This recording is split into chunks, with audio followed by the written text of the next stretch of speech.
We are live. Hey, man. Hey, Nathan, how's it going? Good. How are you? I'm doing all right. Um, yeah, so where do you want to begin? Well, we were just chatting a minute before going live about, are people watching this at all, right? So does anyone care? Is anyone paying any attention? And traffic, we're getting decent viewership. Traffic went down a little bit last week. Um, and we were just sort of talking about like, what can we do? Do we need to promote this more? Do we need to send out YouTube links earlier? Do we need to start a mailing list so we can blast things out on a more regular basis? Do we need to make it more social and include other people so there can be more of a live QA component? Are we just boring? Are we exciting? Like, I don't know. It's kind of an interesting thing to talk about. We just started doing this a couple weeks ago and we're just kind of doing it. And now it's like, all right, how do we feel it's going, and what if we still like doing it? How do we increase viewership and the whole thing? So it's cool because in many ways it's like a product, right? You launch a product, and that's sometimes you think that's the hard part, but that's actually the really easy part. The hard part is maintaining the product and growing the product and stuff. So this is very much about a work in progress in itself. So I thought it'd be kind of cool to start talking about some ideas we might have, or things we might want to do to increase viewership. Yeah. No, agreed. Yeah, I mean, so yeah, we started off really strong, especially kind of putting that first post on Signal versus Noise, telling people about it. A bunch of people watched it. We've had, no one's had any negative, YouTube has like the thumbs up or thumbs down. Right. No one has thumbs downed our stuff yet. Okay. Which is, I don't know, that's really awesome.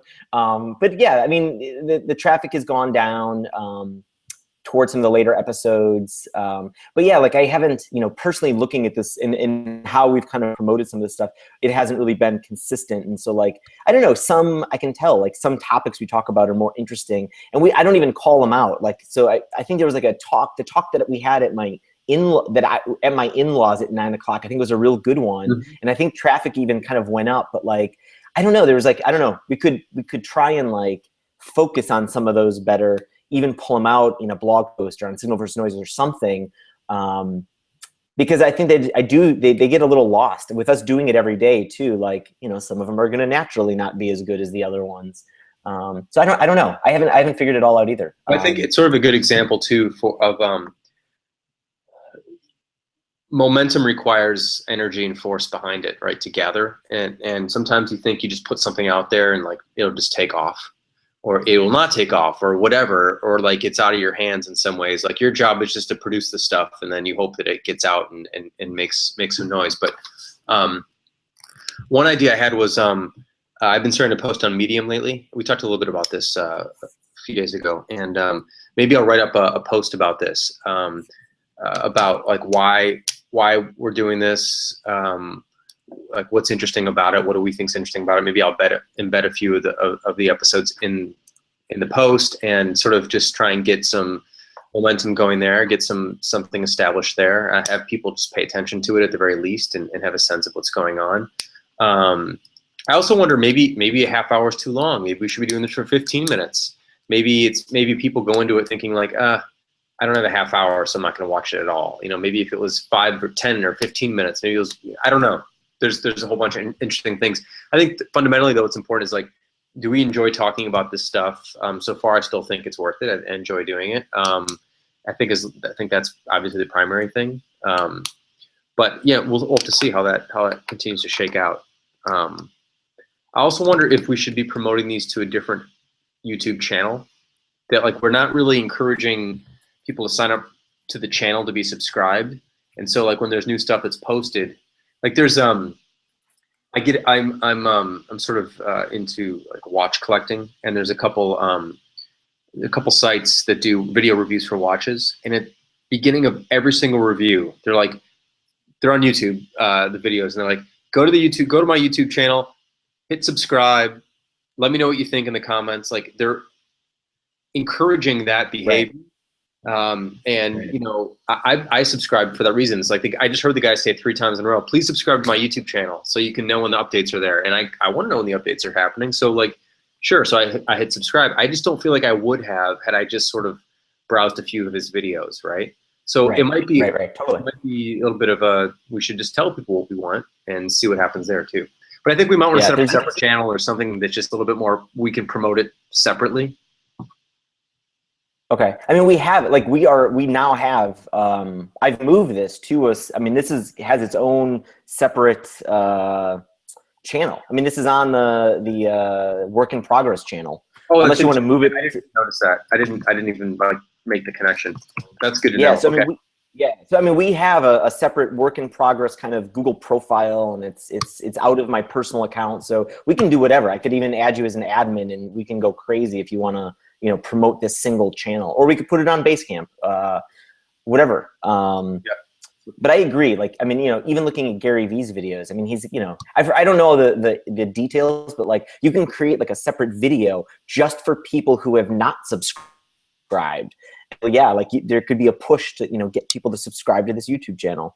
Like I went to Jimmy Fallon Tonight Show, right? I went to their YouTube channel recently because I wanted to catch something that I had heard about. So I go there, I go to his channel, a video auto plays where he's welcoming people to the channel. Yeah, and just being like, it's like, hey, welcome to my YouTube channel. Like, hey, if you want to know this and that, just click the subscribe thing. And so, like, obviously you have to build traffic to the channel, but we can certainly do that and get some subscribers, and then pick up a few hundred viewers and get some more regular cadence on people actually watching it and being notified when there's new ones to watch.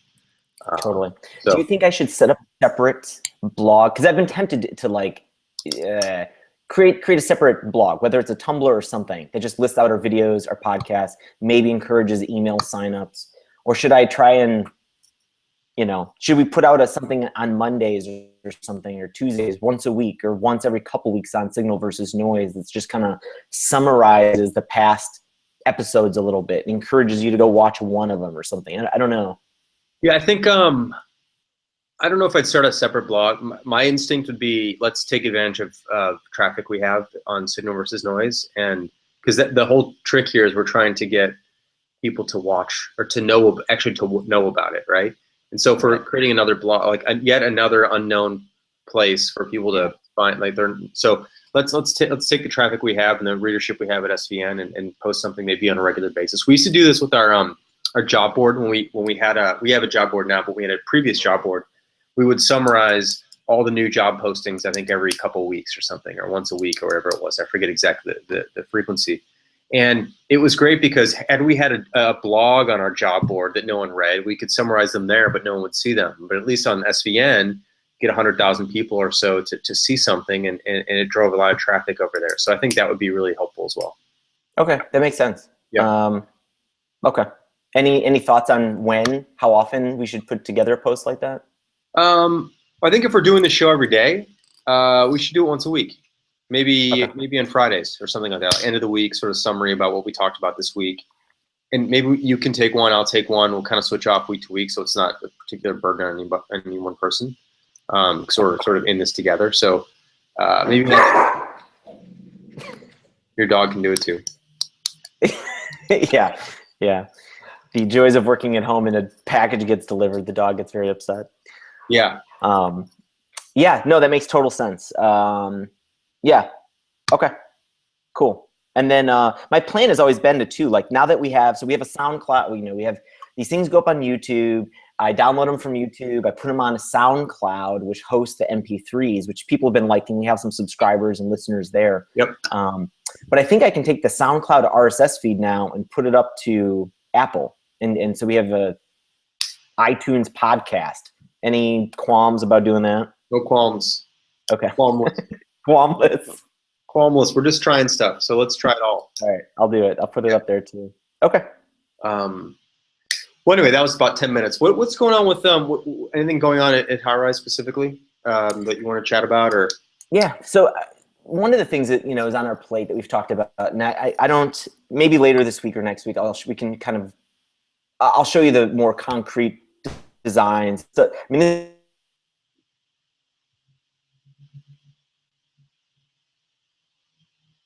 is a work in progress. I don't. Okay, I froze up there for a second. Yeah. But anyway, so we want to redesign high rise, and I also don't want to make this a big engineering feat because our engineering resources are one on a couple features that we think are really important, and two, doing things still like migrating off of Basecamp. So I don't want to spend a whole lot of energy on the redesign. So like the things that are kind of, so we're constrained a little bit by what that means. So I really have like just one designer working on it, and within the tools that she's good at, things like CSS, images, icons, HTML, but not a lot of moving stuff around. So this is a very aesthetic redesign. You know, one might say it's just like a new can of paint.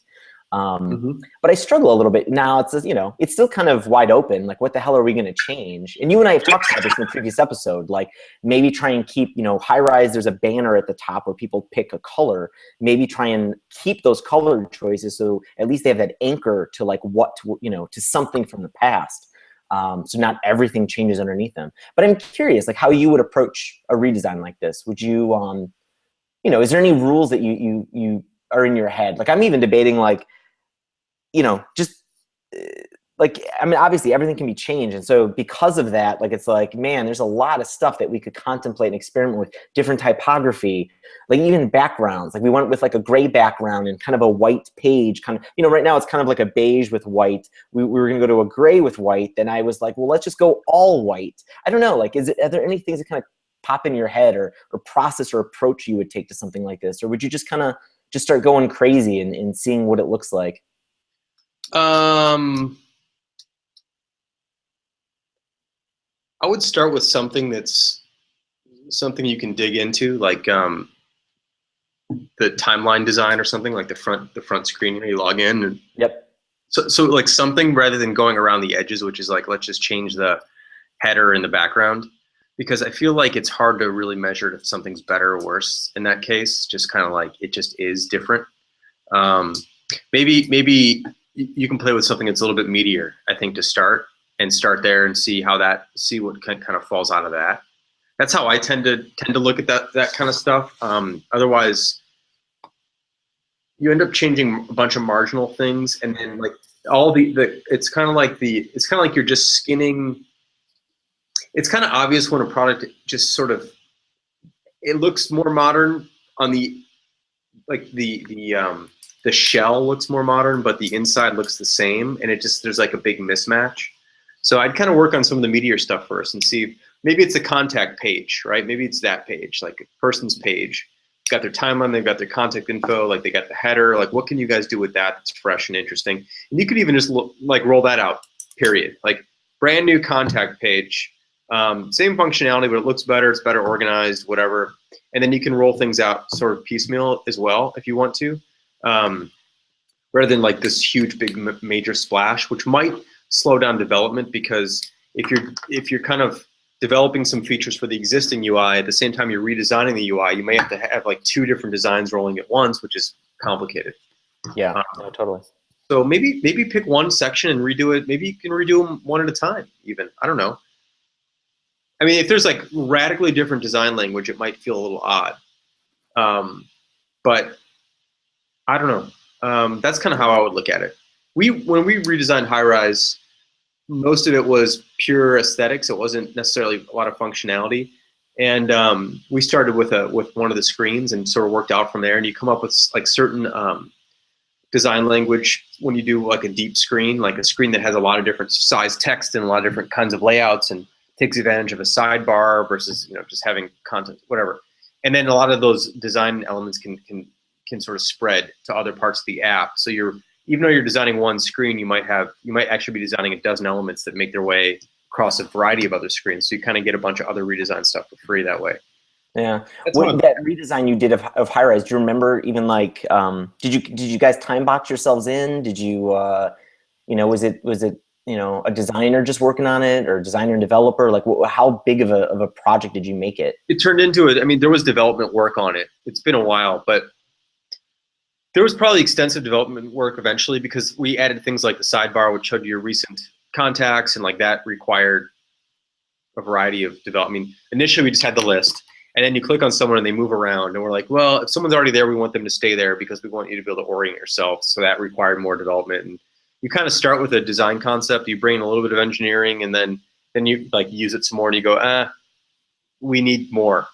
This needs to be smart. This piece needs to be smarter, and then more things get in. And then we did things like sorting over time. We did sorting and being able to add and remove filters, and that required a lot of engineering efforts. So it became a big project, but it didn't start that way. It started out with like, what can we do to make this thing just flat out look better, and also to be sort of more appealing to use by highlighting different pieces of information in different ways. Like, we didn't add a whole lot of new information, but we kind of called out some things that were sort of downplayed before that we felt were more important. And then we did add things like the weather. I think we added maps in the sidebar and some of that other stuff that required a little bit of engineering effort as well. Yeah. But you can definitely get caught spending 6 months on just the way it looks, and it's not adding any substance beyond that. It might be difficult to spend that much time on it. I don't think there's anything wrong, by the way, with changing the wallpaper on something, like refreshing it if it takes a couple months to like really refresh it, and not add any really new functionality, but perhaps display information a little bit differently and change some priority of information. That's totally valid and worth a couple months, but like worth 6 months, 8 months, probably not, without any major gains. Right. Yeah, no, that's what we're thinking too. So, I mean, are you doing it, or what do you? Yeah, I mean, it's been kind of like just an exploration for just a week or two at the moment. So like we haven't like gone crazy, but it's just like, what would happen if we started messing with some of this stuff? And then I don't know. So we're doing it. Like I said, like even like later this week or next week, I could already show you some of the stuff that we've changed. And it's like you said though, it is a little bit on the margins, but not all of it. You know, like it's touching everything. So it's like, you know, already like there's a better, you know, there's you know, the tab design starts to go away. It makes it a little bit more modern inside when you're switching between like actions you want to take on contacts. So there's some smart stuff that makes, I think, some of the actions and stuff make a little bit more sense. But yes, but admittedly, it is still a little bit on the margins. Like, hey, what would happen if we, you know, went with source sans for a font instead of whatever is in there now, which I don't remember at the moment. But yeah, I don't know. Yeah, I'll show you what we got. Like, yeah, like I said, like I don't like spending a lot of time on this stuff either. That like it's definitely never going to be a 6-month project. I'm like allergic to anything that we can't kind of roll out in small doses. So yeah, it won't go crazy. You also save like a major visual change for like a major upgrade. Like if you guys launch a brand new version of High Rise or something, and like you can really save some of the more creative sweeping ideas for that, and sort of just refresh what you have today, screen by screen. You know, every let's say you launch, you know, you have your train schedule every month or so. Like every month, include one redesigned screen. Yeah, one screen might look like it's out of place, and then the next month there's 2 that look out of place, and before you know it, like the other ones that you haven't touched are the ones that look out of place, and the new ones look in place. And so you could just say like we're gradually rolling out a redesign. So it's not super jarring, but we're just rolling it out over time. And here's the first screen we're playing with, which is the people screen.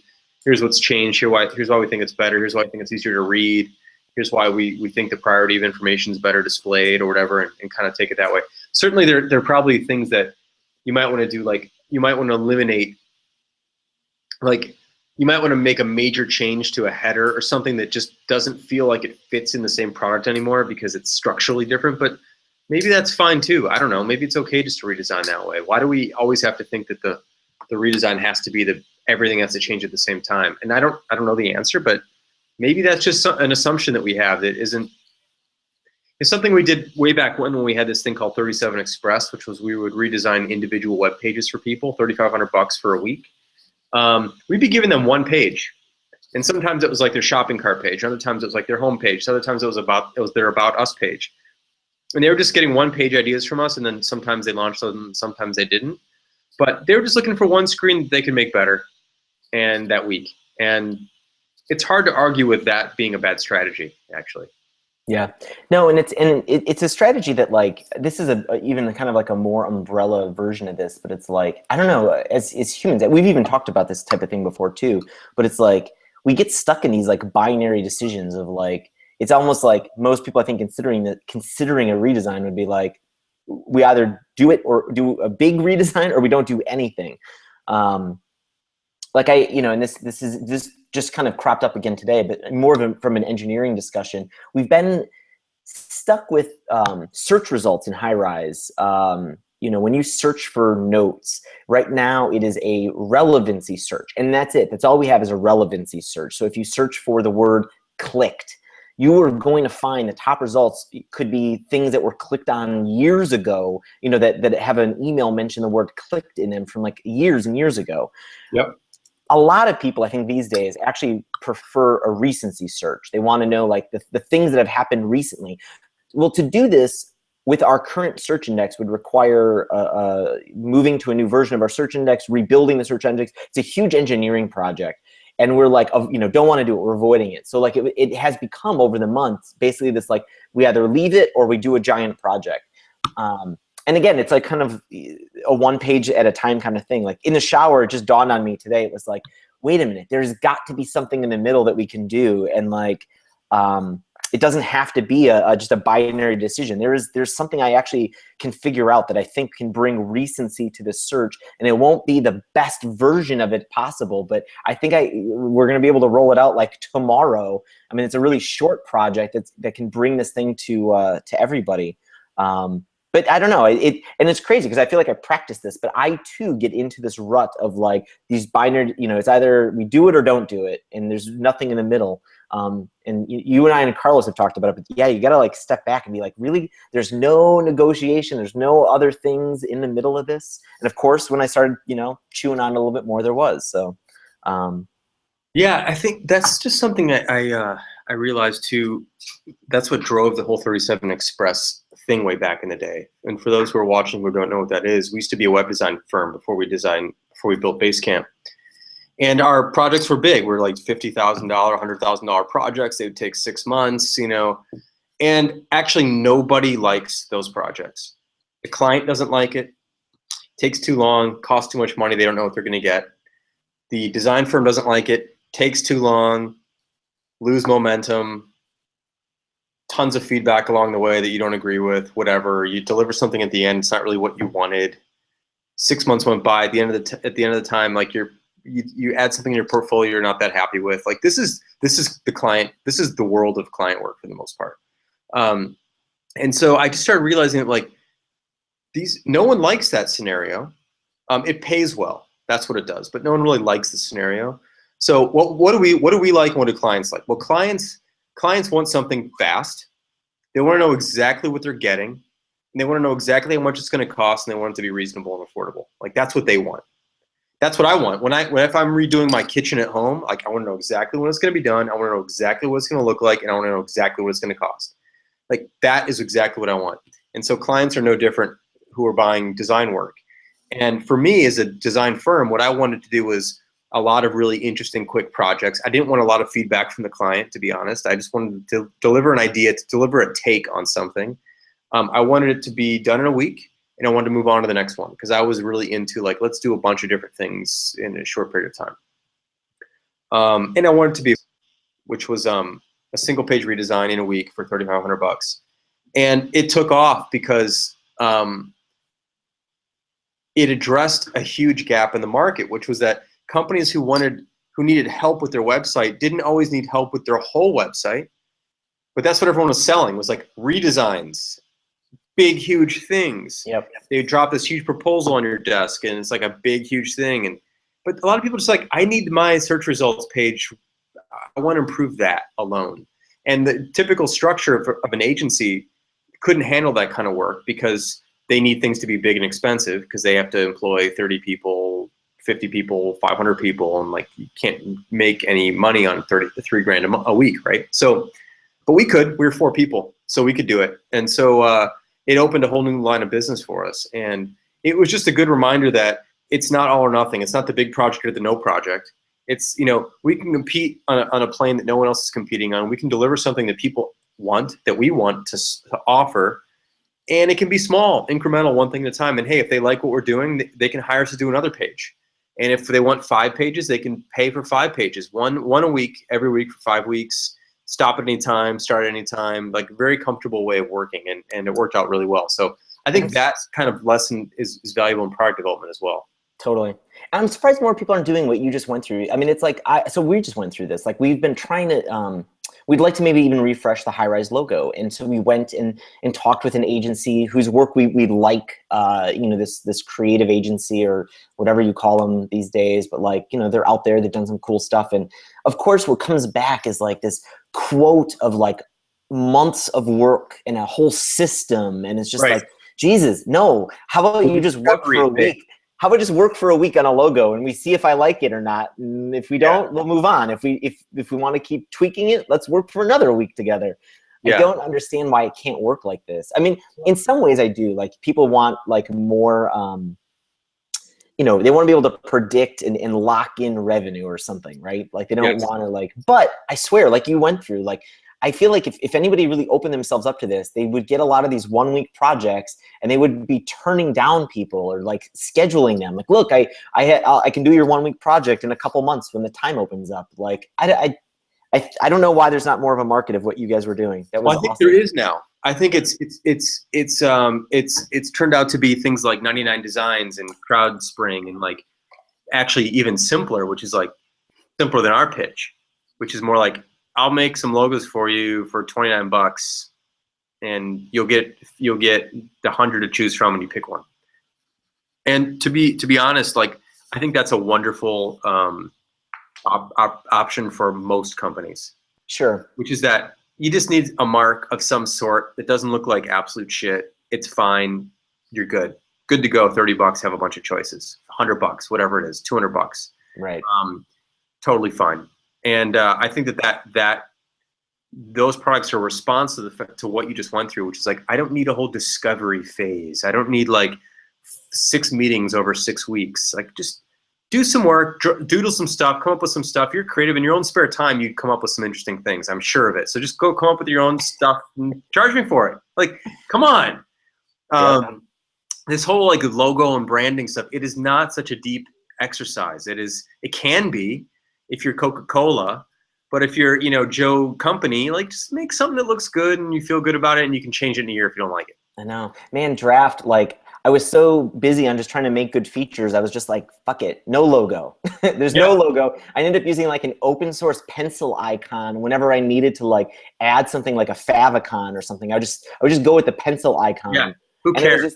And so Draft was just, it was just type. It was just Futura, Draft. That was it. No, I don't need a goddamn logo at all. Yep. And I stressed about this for like an hour, but then it quickly dawned on me. It was just like, you know what, fuck it. I'm just going with words. Yeah, and it didn't hurt. It doesn't hurt. No. I mean, and this would be another good topic for another call, which is, or another show, which is like, how much should you really worry about the name of something, the logo of something?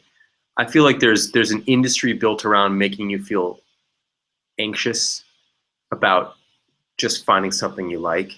That everyone has to have meaning, and has to take 6 months to come up with, and all this deep process around it. When really, just like, find a mark that you like, have some designer come up with something fun and you feel good about, and move on. It doesn't really matter. Yep. I mean, it does matter to certain brands down the road. You can imagine like Nike's got a great mark, and you know, but Nike's mark, no one knew Nike's mark was going to be good. This is the other thing that people forget, is like when Nike swoosh came out, like when they designed that, I forget the guy's name who did it, but like it was just a thing. They didn't know. The Coca-Cola logo, which is now, you know, known worldwide, was script lettering that no one knew it would be known worldwide at the time. Like, no one knew any of these things. You just kind of come up with something that someone liked and you move on. Like, Nike did not hire a massive branding agency to come up with swoosh. It was actually one of their employees. You know, like, I think that happens over and over and over and over in the early stages of companies. Yet we're sort of conditioned to feel like we have to, new companies or new products have to go through the same process that a 100-year-old brand has to go through. I don't buy it. Yeah. Let's talk about this more. We've already gone through 30 minutes, but yeah. I've got more stuff to even say on the This is a cool naming topic. too. Yeah. Yep. Okay, we'll talk more about this tomorrow. Cool. All right. So yeah, 3 o'clock tomorrow work for you? Yep, sure does. All right. See you, everybody. Later. Bye.